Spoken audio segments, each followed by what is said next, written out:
So we're going to start in the back, and this just does not do it justice what they've done. So I'm going to come in here. I'm going to show you they asked them to do this for sick week, so they can put a trailer hitch, and it'll be in there. And if you can see, they've created this whole frame system, and then they reinforced all this area here, and then they pulled it to this bar going across. And then that connects it to the hole. Let me go back out here. Hold on. Oh, there it goes. So that connects it to the 6-point system. And what they've done here is they also made it connecting, and then they put in for my airbags, which can bring the car up for entering and exiting the vehicle with my wife and my grandkids, or with in and out of the barn. Ron Loomis, 1 inch shorter, narrow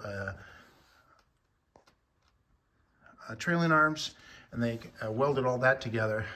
But one of the unique things they did here is they reinforced all this very much, and they did it on the backside also.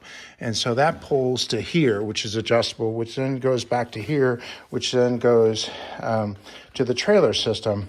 So they've really reinforced this whole section as it goes back and forth. And then this will all be closed up. But there's from the backside. So let's go towards the doors.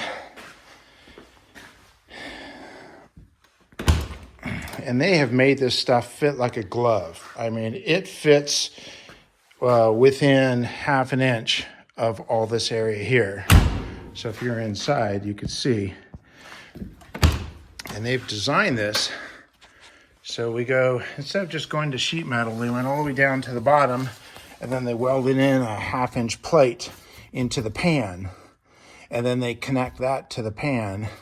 And then underneath there's a whole subframe that they're working on right now, which will connect the back to the front. So basically it's a caged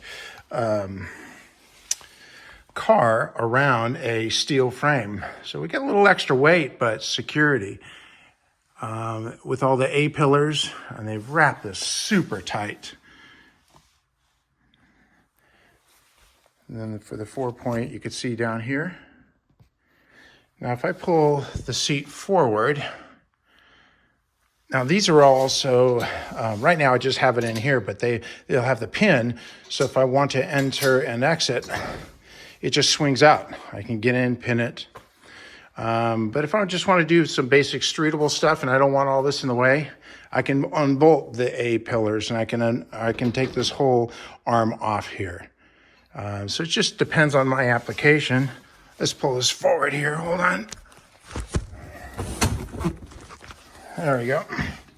So if I slide this forward, you can see so for a 5-point harness, I can connect to here. And then also we have some seat posts that were all welded in, and these for our SCAT Pro Car seats.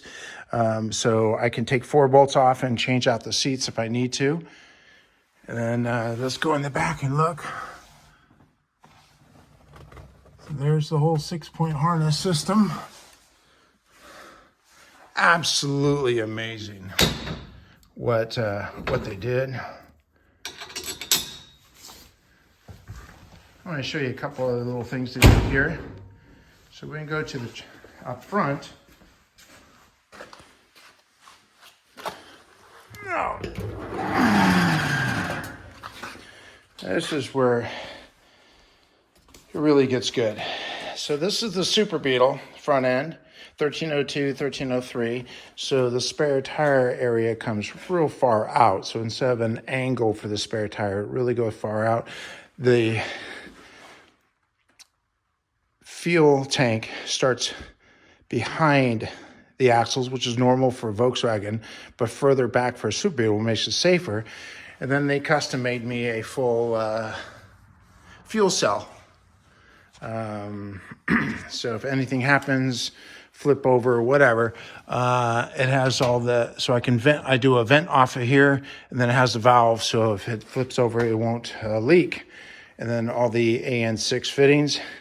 Now this, they've cut out I don't have it out right now, but once I pull that out, then I can get to everything underneath. Will be the fuel pump, the fuel filters, oil cooler up front eventually for the engine.